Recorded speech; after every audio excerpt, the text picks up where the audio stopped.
It's been a while now that I've wanted to talk to you about a philosopher. A philosopher I discovered a few years ago after my studies in philosophy. He left a profound impression on me, and I can even say that he has become my favorite philosopher this year. This philosopher is Schopenhauer. Schopenhauer was a German philosopher of the late 18th and early 19th centuries, a man with a rather original and powerful vision of the world. I'd like to explain it to you briefly in a few words. Schopenhauer was a unique thinker, remarkable not only for his vision of the world, but also for his behavior and way of expressing himself.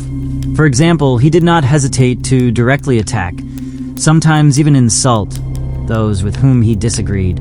At the time of Schopenhauer, the most prominent and widely appreciated philosopher was Hegel, and Schopenhauer did not hesitate to mock him.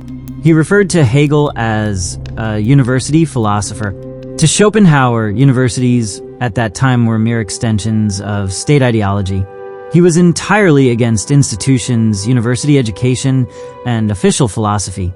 This stance likely contributed to a certain frustration on his part at not being recognized in his time as a great thinker and philosopher in his own right. As I mentioned, Schopenhauer had an original vision of the world. What was this vision? He developed and articulated it in his most famous work, a monumental piece titled The World as Will and Representation. What does this mean? For Schopenhauer, the world as we know it, what we see, study, and experience, is, in a sense, not the real world. It is rather the shell or a mere facet of the true world, what we might call the external face of reality. This is what he termed the representation. The world as representation is the world we perceive, analyze, and try to make sense of, especially through science, intellect, and reason. In this world of ours, things have meaning and follow the law of causality, the principle of sufficient reason. This principle states that a cause produces an effect, and no effect exists without a cause.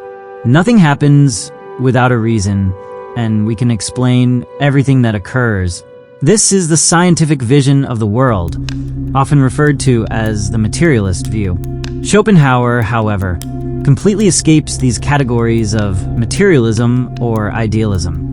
He places himself beyond this world of representation. Representation is also the world of space and time. That is to say, we exist in a world where everything is necessarily inscribed in space and time. We cannot imagine or represent something outside of space. Space is, so to speak, the very structure of our mind, and we cannot conceive of things outside it. Similarly, we cannot imagine anything outside of time. Everything is subject to a chronology. There is always a before and after and a during. We cannot think outside this idea of temporality. Moreover, when we think of time, we always divide it into the past, present, and future. Yet, if we reflect carefully, the past and future do not actually exist. They are mental representations. The only thing that truly exists is the present. For Schopenhauer, the only thing that genuinely exists beyond the world of representation is the instant, and the instant is eternity. To help you understand what Schopenhauer refers to as representation, I must introduce what he calls the will. So, what is the will? It is, in a way, the internal face of the world. What the philosopher Kant referred to as the thing in itself, the will could be described as the elusive essence of reality, the ungraspable foundation of existence. It is something that cannot be fully conceived by the mind or grasped by the intellect. I mentioned earlier that we think and represent things to ourselves through two categories, space and time. We cannot think outside of these categories. The will, however, exists outside of space and time. It escapes our categories of representation and thought, making it completely elusive to the tools of the intellect. To put it simply, the will is the source of our physical world, the observable material world, what Schopenhauer refers to as the world of representation. The will is what animates the world of representation. For Schopenhauer, the world of representation is an expression of the world of the will. The term expression is significant because, when broken down, it implies something being pushed outward. In this sense, the world of representation is what is pushed out by the will. It is the visible surface of the will and the only reality we have access to. To say it another way, for Schopenhauer, the will is the intimate essence of the world, while the representation is the world's external, perceivable face. Representation is the surface of the world. It is the external film of the world. To use an analogy, imagine the ocean. The representation of the ocean is its surface, what we see, what is visible and expressed outwardly. Meanwhile, the will of the ocean corresponds to its underwater depths. The surface of the water is merely the expression of the depths beneath it. However, unlike the ocean, where we can dive beneath the surface to explore its depths, for Schopenhauer, we cannot dive into the will. We are bound to remain on the surface of representation. Following Schopenhauer's line of thought, we do not truly know the world. We only know its surface, its external film, what he calls representation. For example, if I see a bottle of water in front of me, for me, it is simply a bottle of water. It is nothing more than what I perceive it to be. I can touch it, measure it, and describe it. And for me, that is its only reality. As a thinking subject, as a being with consciousness, I perceive the world around me.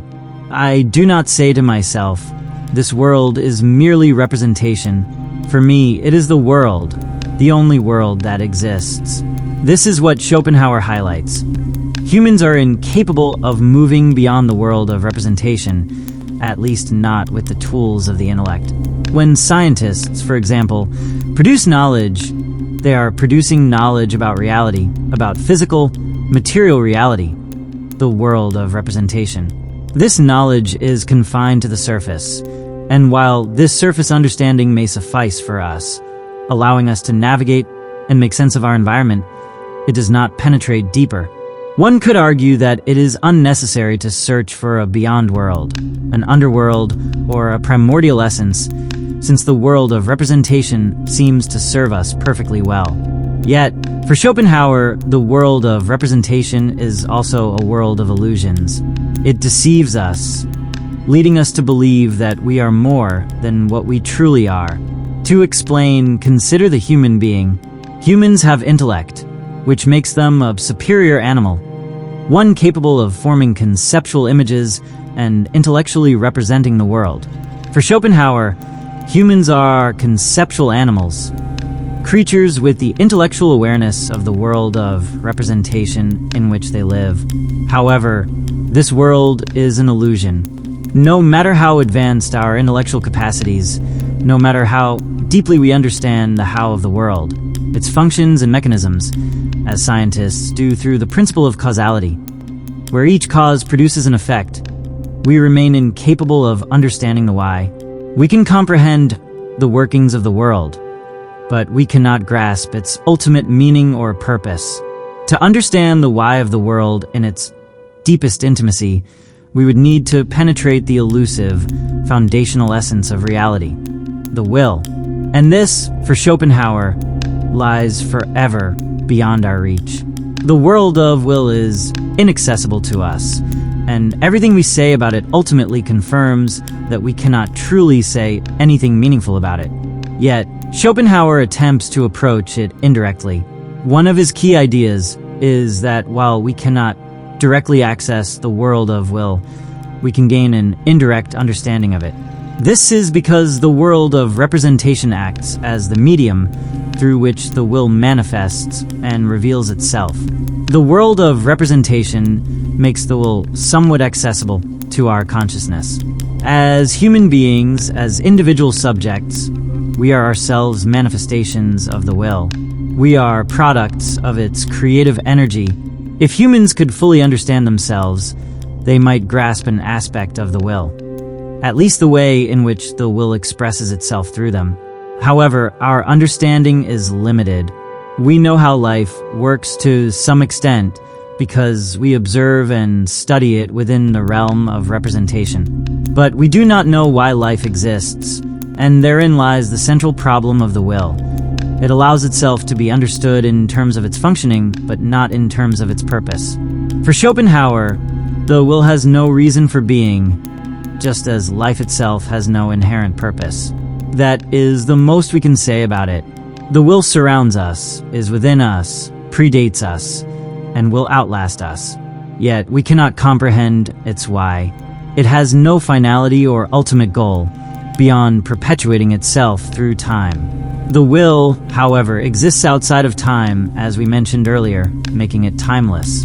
It perpetuates itself indefinitely, and we, as individuals, are merely the vessels through which life and the will sustain themselves. The will is a kind of formless, chaotic, eternal, infinite energy that propagates through all things and living beings. To make this idea more relatable, consider the concept of the survival instinct. Everyone acknowledges that we possess an instinct for survival. In situations where our lives are threatened, we instinctively and unconsciously strive to preserve our existence. This survival instinct is not rational or logical, and we do not even fully understand why we have it. Yet we obey it. For Schopenhauer, this survival instinct is an individualized manifestation of the will within us. Just as we do not know why we desire to survive, but still strive to do so, the will has no discernible reason for existing, but continues to perpetuate itself. It has no logic, no inherent meaning. Its sole purpose is to sustain itself. This realization is deeply tragic for Schopenhauer. We are aware of life, yet we cannot comprehend why life exists. We are aware of the will, yet we cannot grasp its purpose. Humanity suffers from the fundamental illusion of freedom, the belief that we control our actions and destinies.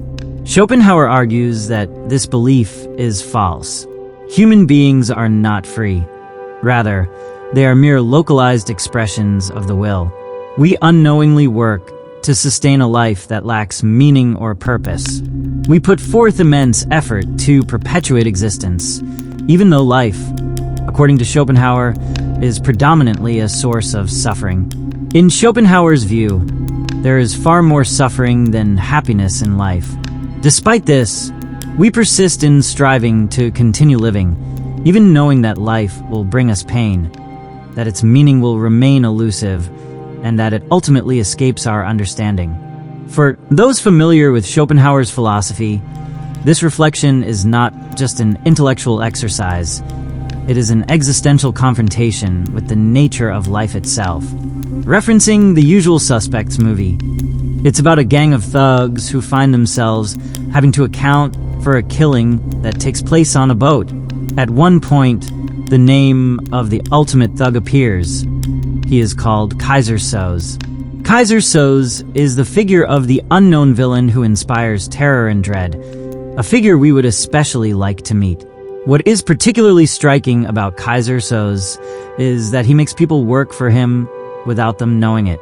He can cross paths with them, talk to them, and they won't know that he is Kaiser Soze, nor will they know they're working for him at that moment. This can be seen as an analogy to the concept of will. Kaiser Soze makes individuals work in the world of representation without them realizing it, without their understanding that they are doing so. Yet, they do it voluntarily. When we reproduce life through our work, we perpetuate the world of will, even though the will has not directly asked us for anything. We are simply the expression of the will. Life has no purpose other than to perpetuate itself. So, life itself is both purposeful and aimless.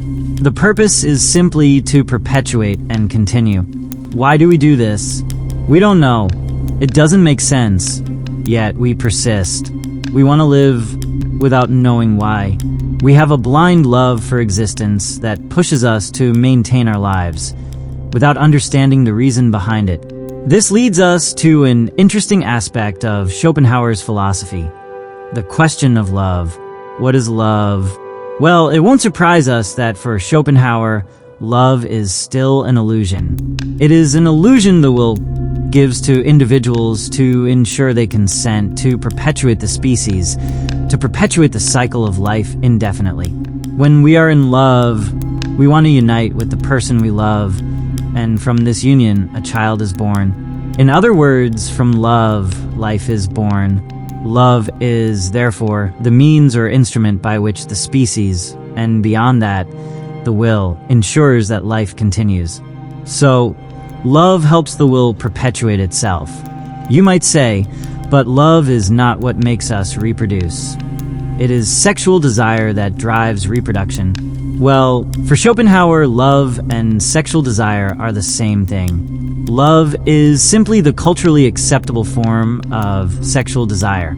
Earlier, I mentioned that man is a conceptual animal, but for Schopenhauer, man and animal are exactly the same. Both are driven by the logic of persevering in life to maintain existence. Both have the survival instinct. Both reproduce. And in the end, the only difference between man and animal is that man asks himself the question of the meaning of his existence, while the animal is content to simply be. This leads us to say that there is no mental or moral suffering in animals. Perhaps no depression in animals as there is in humans, since humans question the meaning of their existence, and in the absence of an answer, this lack affects their relationship to existence. It affects their moral, mental, and emotional life. So love, as I was saying, is the culturally acceptable form of sexual desire. For example, when a man seduces a woman, he is taking an indirect route to achieve the ultimate goal, sexual desire, which is intended to lead to reproduction. So, in reality, ladies, when a man flirts with you, he seeks to perpetuate the species through you. And if you accept his advances, you agree to perpetuate the species through him. We can say that the process of seduction, which expresses human sexual desire, is just a maze, ultimately leading to one inevitable outcome: reproduction. That's why, for Schopenhauer, seduction is a form of hypocrisy. We know in advance where it will lead: to the bed, to the sexual act, and ultimately, to reproduction. Sexual desires come with the feeling that we are, as Schopenhauer explains, being driven by something beyond our control. This feeling, which can seem mysterious, is precisely what allows us to accept the fact that we are biologically determined to reproduce, much like animals. We are conceptual animals, metaphysical animals. We create meaning. The idea that we could behave exactly like animals, that is, copulate like beasts, and then ensure the continuation of our lineage, is unbearable to our consciousness. We are not ready to accept this as our vanity. Schopenhauer calls it vanity. Our pride, our ego, makes us want to believe that we have control over our lives, over what we do, over our choices. We cannot accept the idea that we are governed by forces outside of our awareness. This is where love comes in. Love is, in a sense, the subterfuge of nature. It is the subterfuge of the will, coaxing us to consent to the endless repetition of the cycle of life. But what lies behind love? It is sexuality. For Schopenhauer, sexuality is the primitive foundation of life. It is the expression of the will in its rawest form. It is, in fact, the purest manifestation of the will. Through sexuality, the will reveals itself in an irrational, almost unexplainable way. If we ask ourselves why we have sexual desire for a particular person, there is no rational answer. We can only note the desire itself. We cannot explain it, nor can we explain why it exists.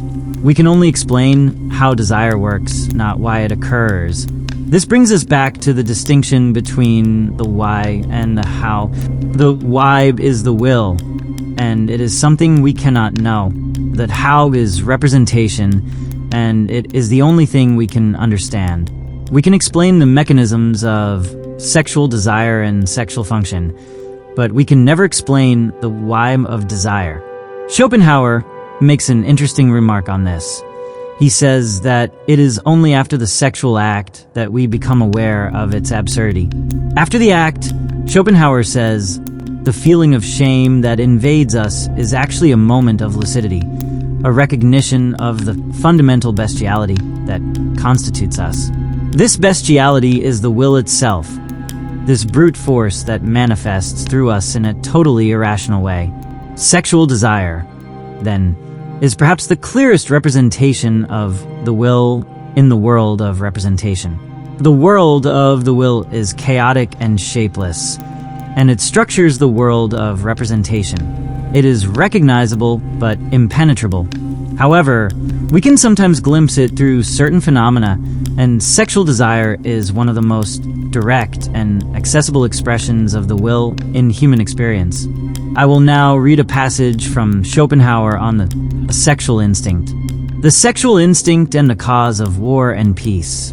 It is the foundation of serious action, the object of jokes, the inexhaustible source of witticisms, the key to all illusions and explanations of signs, yet all propositions remain unformulated, with every furtive glance. The main sphere of human interaction is treated in secret and with the greatest possible ignorance. Attention on love and the relationship between love and sexuality. Any amorous inclination is simply a sexual instinct, more clearly determined and individualized by the procreation of children. This is the real goal, which lovers often ignore. The means to this end are seen as accessories, trivial in comparison. Schopenhauer makes it clear that the ultimate, though unspoken, goal of lovers is reproduction, not only for the lovers themselves, but for all human beings. Every human being has, at some point, experienced love and the desire to perpetuate life by merging with another person. For Schopenhauer, this is the essence of our existence. The means and ways to achieve this end are merely accessories. We can use seduction or other more brutal and bestial means. In any case, it is life that demands to perpetuate itself. It is the will that demands to express itself. For Schopenhauer, life is an absolute tragedy. It is an absolute tragedy because time causes us suffering. Unconsciousness causes us suffering. Consciousness brings suffering because we are unable to grasp the ultimate reality, which is the will in its essence. We will never be able to grasp it. We will never be able to understand it, nor will we be able to explain it. This tragedy, for Schopenhauer, must be stopped by ceasing to progress, purely and simply. It is to stop procreating, to stop engendering beings who will know suffering. It is to stop participating in this perpetual, indefinite repetition of the will. This is a demonstration of lucidity and compassion. For Schopenhauer, lucidity means the only clarity we can access. Understanding that the world has no meaning, that life is absurd, and that what we do without knowing why we do it. We are in total ignorance of the meaning of our existence and our actions. If we have any compassion for ourselves and for others who are another version of ourselves, we must stop reproducing this cycle of life indefinitely. There, of course, is the possibility to enjoy life, but we must understand it for what it is.